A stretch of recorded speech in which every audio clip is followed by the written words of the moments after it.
Hey guys, I am Shraddha Singh and welcome in Sunbeams Education Time।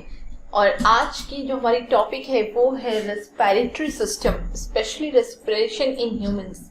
तो ये topic start करने से पहले मैं बता दूं कि प्लीज़ आप वीडियो को एंड तक देखें। इसकी वजह से आपका जो बेस है, जो कॉन्सेप्ट है वो एकदम क्लियर हो जाएगा। अगर उसके बाद भी कहीं कोई डाउट है तो आप उसे कमेंट सेक्शन में कमेंट कर सकते हैं। मैं उसे एब्सोल्युटली क्लियर करने की कोशिश करूँगी।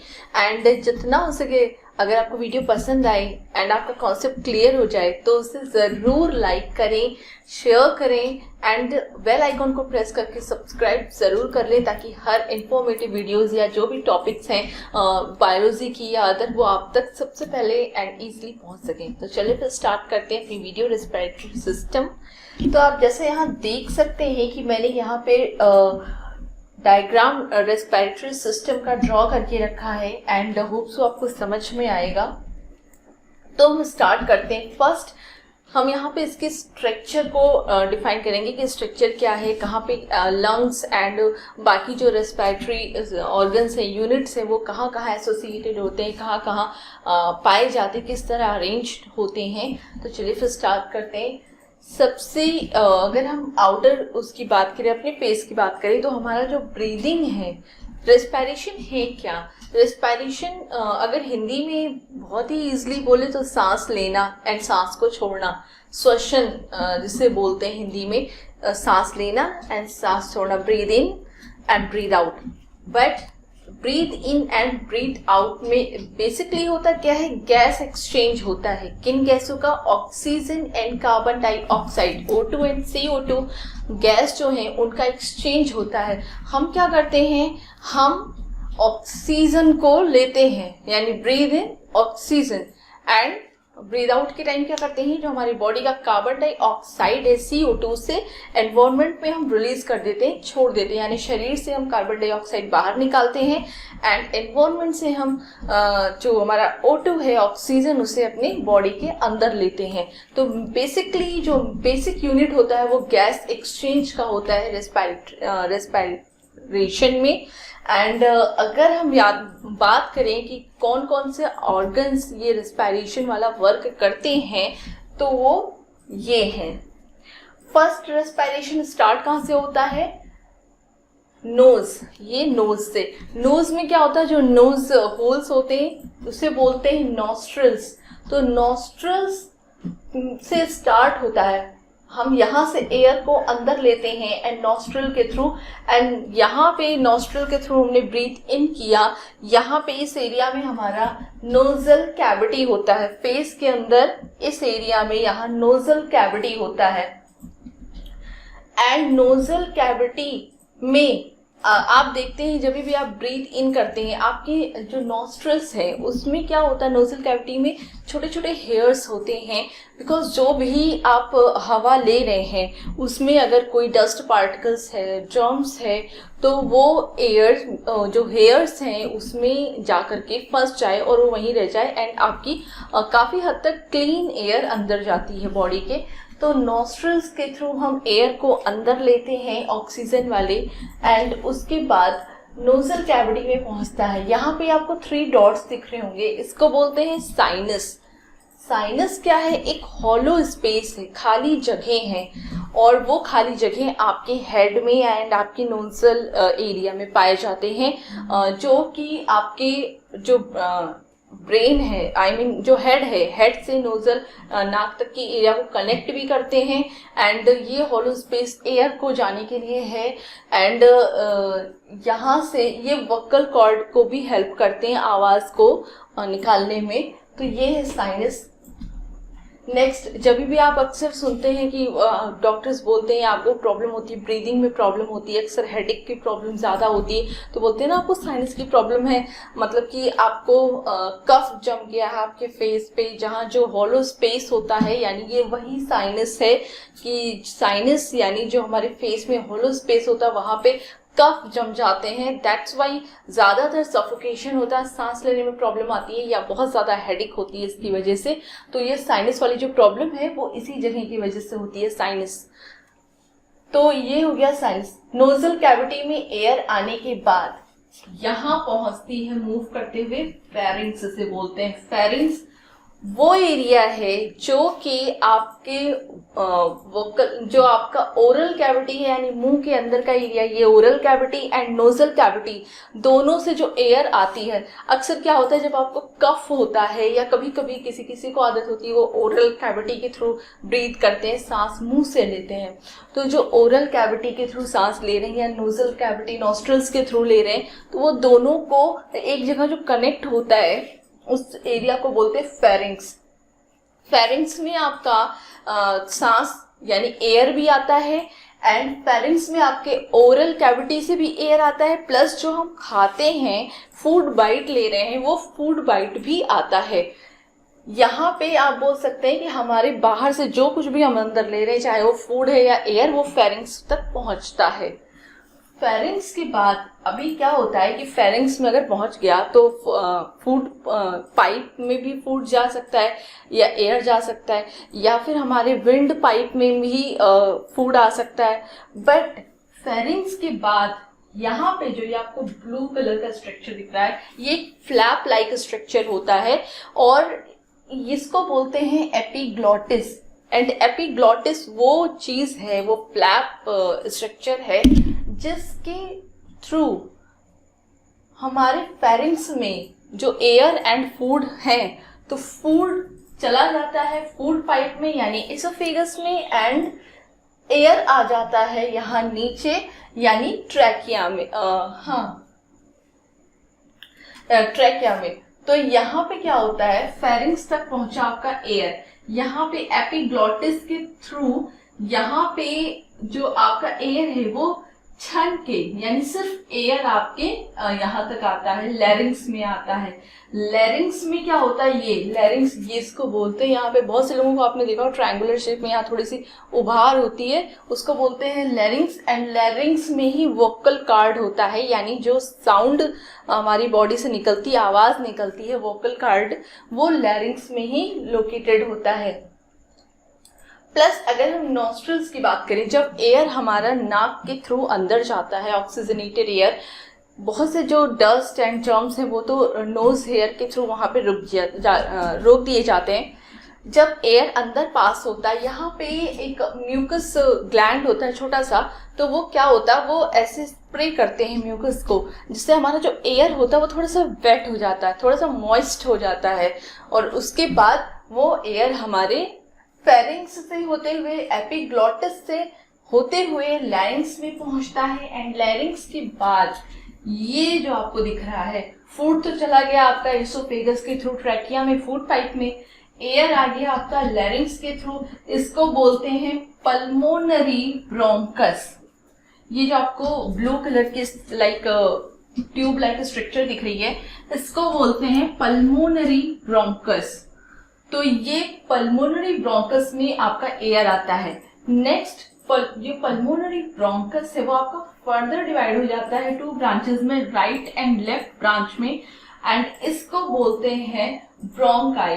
तो लेफ्ट राइट वाली पोर्शन को बोलते हैं राइट ब्रोंकाई एंड लेफ्ट वाली को बोलते हैं लेफ्ट ब्रोंकाई, यानी इन दोनों को। देन ये ब्रोंकाइज क्या होते हैं, ये स्ट्रक्चर है आपका लंग्स यानी फेफड़े। तो ये लंग्स, ये अंदर का स्ट्रक्चर है, इंफीरियर स्ट्रक्चर है, ये एंड एक्सटीरियर स्ट्रक्चर है। बाहर से ये इस तरीके से दिखता है, अगर आप इसका सेक्शन कट करेंगे तो आपको अंदर से इस तरीके से दिखेगा। तो ये है आपके lungs, right lung and left lungs. तो आपके जो पल्मोनरी ब्रोंकस थे डिवाइड होके एक जाता है आपके राइट लंग में, दूसरा आता है आपके लेफ्ट लंग में। तो अगर हम यहाँ की बात करें, पहले हम आउटर सरफेस की बात करते हैं यानी एक्सटीरियर स्ट्रक्चर की। तो जो लंग्स है आपका वो 3 लोब्स में डिवाइडेड होता है, first lobe, second lobe and third lobe. And in तीनों के नाम भी है। फर्स्ट लोब को हम बोलते हैं सुपीरियर लोब, सेकेंड लोब को बोलते हैं middle lobe, and last one third lobe को बोलते हैं हम इंफीरियर लोब। तो ये लोब्स में 3 लोब्स में डिवाइडेड होता है। प्लस जो आपको ये स्ट्रक्चर दिख रहा है, ये ब्लू कलर का, लंग्स के बाहर ब्लू कलर का, इसको बोलते हैं रिब्स। क्योंकि सभी को पता है स्केलेटल सिस्टम में मैंने बताया था कि रिब्स होते हैं एंड रिब्स के अंदर आपके लंग्स होते हैं एंड रिब्स जो हैं वो लंग्स को प्रोटेक्ट भी करते हैं।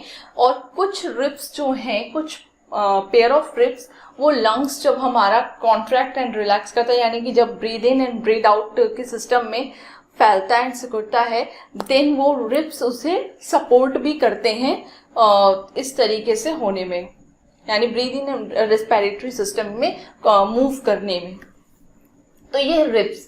नेक्स्ट अब हम अगर अंदर की बात करें तो यहाँ पे आप देख सकते हैं जो ब्रोंकाई आ रहे थे राइट एंड लेफ्ट साइड में, ये अगेन डिवाइड हो जाते हैं बहुत सारे पार्ट में। जैसे कि आप देखते हैं, अगर आप एक रूट स्ट्रक्चर देखें, जड़ का स्ट्रक्चर किसी प्लांट का, तो वो एक स्टेम आता है, स्टेम आके नीचे रूट में जब डिवाइड होता है फर्दर पतले पतले पतले पतले कई सारे पोर्शंस में डिवाइड हो जाता है। बिल्कुल उसी तरीके का स्ट्रक्चर आपको यहाँ पे देखने को मिलता है आपके लंग्स में। ये ब्रोंकाई बहुत सारे छोटे छोटे पतले पतले पार्ट्स में डिवाइडेड हो जाते हैं, एकदम रूट लाइक, उसको बोलते हैं ब्रोंक्यूलिस। देन ये ब्रोंक्यूलिस जो आपको दिख रहे हैं, छोटे छोटे ग्रीन लोब्स दिख रहे हैं राउंड शेप में सर्कल्स, इनको बोलते हैं एल्वियोलाई। ठीक है, तो जब आपका जो एयर आ रहा है, ऑक्सीजनेटेड एयर जो आ रहा है, वो आपका यहाँ से छनते हुए आपके लंग्स में पहुंचता है एंड ब्रोंकाई से होते हुए एंड ब्रोंक्यूलिस से होते हुए आपके एल्वियोलाई में आके कलेक्ट हो जाता है। एंड एल्वियोलाई में आके कलेक्ट कहाँ पर होता है? तो अगर हम एक एल्वियोलाई का ये पार्ट ले करके यहाँ हम थोड़ा सा जूम आउट कर देते हैं इस एरिया पे, तो ये हम देख रहे हैं, ये आपका क्या है? ब्रोंक्यूल, यानी ये पोर्शन। तो ये ब्रोंक्यूल में आपके क्या कनेक्ट होते हैं? ये क्या है आपका? ये है आपका एल्वियोलाई का स्ट्रक्चर। एल्वियोलाई में अगर आप ध्यान से देखें, ये तो है आपका ब्रोंक्यूल जिससे एल्वियोलाई कनेक्ट होता है। देन एल्वियोलाई को अगर हम ध्यान से देखें तो आपको देख सकते हैं कि इसमें ऐसे ऐसे जो स्ट्रक्चर है इसको बोलते हैं एल्वियोलस। ये एल्वियोलस जो होता है वो एयर सैक होता है जहां पे एयर्स आके स्टोर होते हैं। नेक्स्ट अगर आप देखें तो ये रेड पोर्शंस दिख रहे हैं फ्लावर लाइक, इसको बोलते हैं कैपिलरीज। कैपिलरीज क्या होते हैं? कैपिलरीज वो पोर्शन है एल्वियोलाई का जहां पे गैस आके कलेक्ट होता है, यानी ऑक्सीजन आके स्टोर होता है। नेक्स्ट ये है आपका, ये जो एल्वियोलाई के आसपास आपको ये दिख रहे हैं ये स्ट्रक्चर, ये है आपका ब्रोंक्यूल, एयर शैक, ये है कैपिलरीज यानी एल्वियोलाई एंड एल्वियोलाई कैपिलरीज में ही आके ऑक्सीजन स्टोर है। देन ये है क्या? ये है पल्मोनरी वेन। ये पल्मोनरी वेन जो है वो आ करके एकदम एल्वियोलाई के पास में ही अरेंज्ड होते हैं। नेक्स्ट क्या होता है, मैंने बताया था आपको सर्कुलेटरी सिस्टम में कि ऑक्सीजनेटेड एंड डीऑक्सीजनेटेड ब्लड जब पल्मोनरी सेक्शन में आता है तो किस तरीके से गैसेस के एक्सचेंज होते हैं ब्लड में। ठीक उसी तरीके से जो पल्मोनरी आर्टरी जो है वो डीऑक्सीजनेटेड ब्लड लाती है, यानी CO2 वाला ब्लड, और वो ब्लड इन कैपिलरीज में ट्रांसफर हो जाता है, गैस एक्सचेंज हो जाता है एंड इन कैपिलरीज में जो ऑक्सीजन है वो गैस आ जाता है ट्रांसफर होके पल्मोनरी वेन्स में आकर के ऑक्सीजनेटेड ब्लड यानी O2 वाला ब्लड जो होता है वो ब्लड स्ट्रीम में ब्लड के साथ फ्लो हो जाता है एंड हमारी बॉडी में जहाँ जहाँ ऑक्सीजनेटेड ब्लड की यानी एनर्जी की नीड होती है वहाँ वहाँ वो ब्लड पहुँचाता है गैस को, ऑक्सीजन को, जिसकी वजह से हमारी बॉडी मूवमेंट, बॉडी ग्रोथ हर तरह से प्रोग्रेस होती है। तो यहाँ पे क्या होता है आपके कैपिलरीज में यानी एल्वियोलाई के कैपिलरीज में होता है ऑक्सीजन। तो ये ऑक्सीजन चला आता है कहाँ? ब्लड फ्लो में, एंड ब्लड फ्लो का जो CO2 होता है वो चला आता है यहाँ एल्वियोलाई में। देन यहाँ से ये एयर सैक से होते हुए CO2 लंग्स में जाता है एंड लंग्स में जाके जो कार्बन डाइऑक्साइड है वो हमारा बाहर निकल जाता है एंड जो हमने ऑक्सीजन को इनहेल किया था ब्रीथ इन के टाइम पे वो यहाँ से पूरा प्रोसेस होते हुए एल्वियोलाई में आके कैपिलरीज में स्टोर होता है एंड इसके बाद वो ब्लड स्ट्रीम के साथ ऑक्सीजनेटेड ब्लड बन के पूरी बॉडी में फ्लो होता है।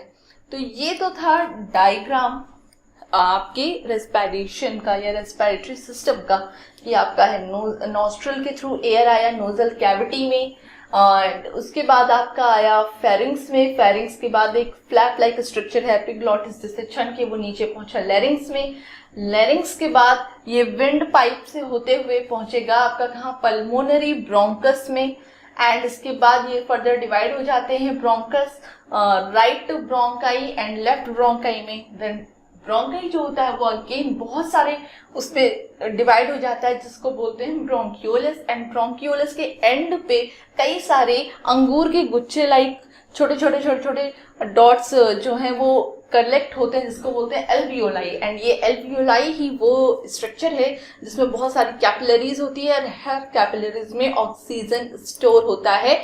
एंड जब ब्लड सर्कुलेट होता है और ब्लड जब डीऑक्सीजनेटेड ब्लड यानी CO2 वाला ब्लड लाता है हमारी बॉडी से, तो वो एल्वियोलाई में जाता है एंड एल्वियोलाई का जो ऑक्सीजन होता है वो ब्लड में मिलके ब्लड को ऑक्सीजनेटेड कर देता है, एंड ऑक्सीजनेटेड ब्लड हमारा जाता है पूरी बॉडी में, एंड कार्बन डाइऑक्साइड जो ब्लड से हमें मिला है वो एयर सैक से होते हुए पूरी प्रोसेस रिवर्स होती है जिसके थ्रू ब्रीद आउट के थ्रू हम जो कार्बन डाइऑक्साइड है CO2 से हम बाहर एनवायरनमेंट में रिलीज कर देते हैं।